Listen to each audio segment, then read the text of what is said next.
Hi guys, welcome you on Trendsetit TV. It is Monday today and I want to encourage you.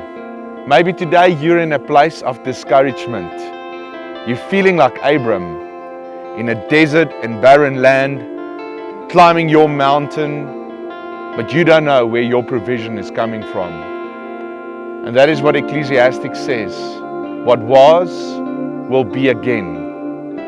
I want to tell you today, beyond that mountain, there will be provision.